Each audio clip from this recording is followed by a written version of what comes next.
gasolina ko ngayon 263.80, 55.89 per liter.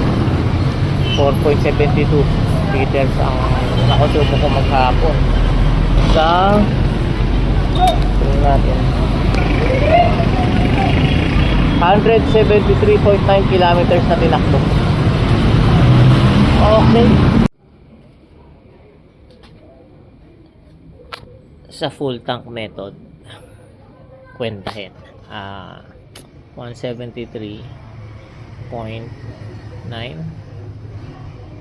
divide natin dun sa nakonsumo na litro, 4.72, apat na litro, 0.72,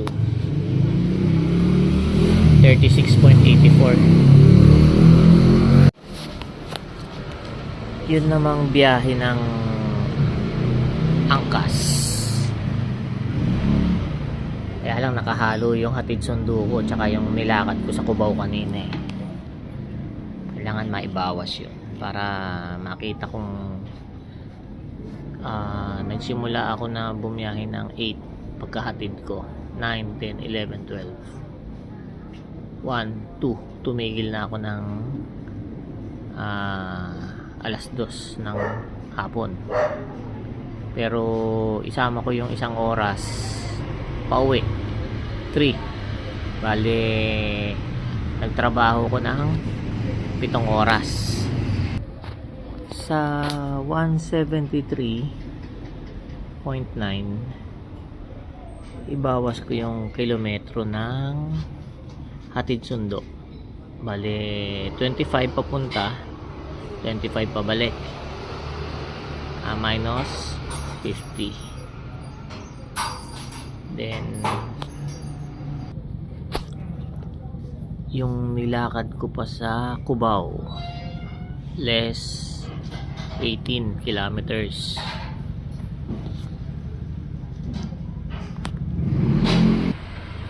Mula dun sa Cubao papunta sa trabaho ni Kulot, tumakbo ko ng 8 kilometers, bale 97.9. Yan ang tinakbo ng pamamasada sa angkas, 97.9 sa loob ng 7 oras. Dun sa 7 oras na trabaho, naka 13 trips,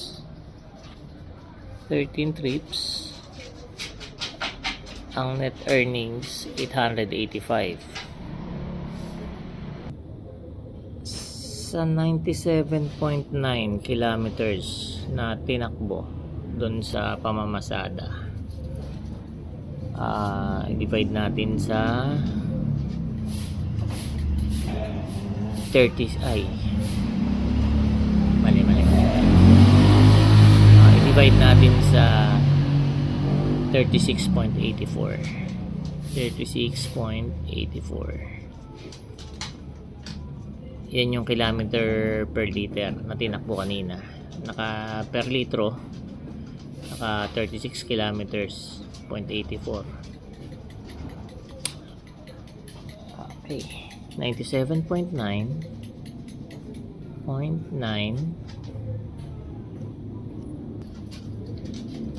divide natin sa 36.84.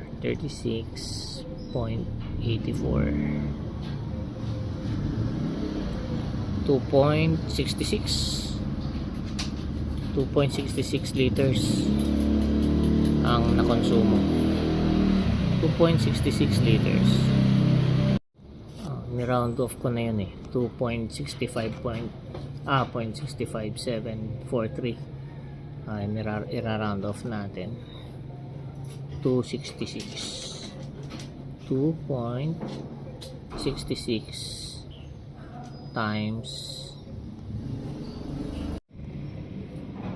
ang presyo ng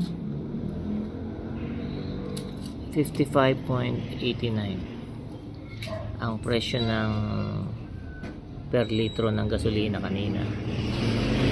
148. Bale, ilagay na lang natin dyan 148 ang gasto sa gasolina kanina ng pamamasada. Equals plus pa yung almusal ko kanina na 20. Almusal ako 20 lang. Plus pa yung tanghalian 65.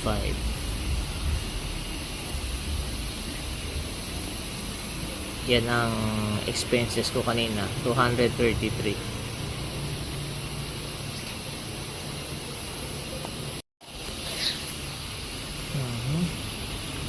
Ngayon, malaman natin kung kumita. 233. 885 minus 233 na expenses na gastos. 652 sa 7 oras na trabaho.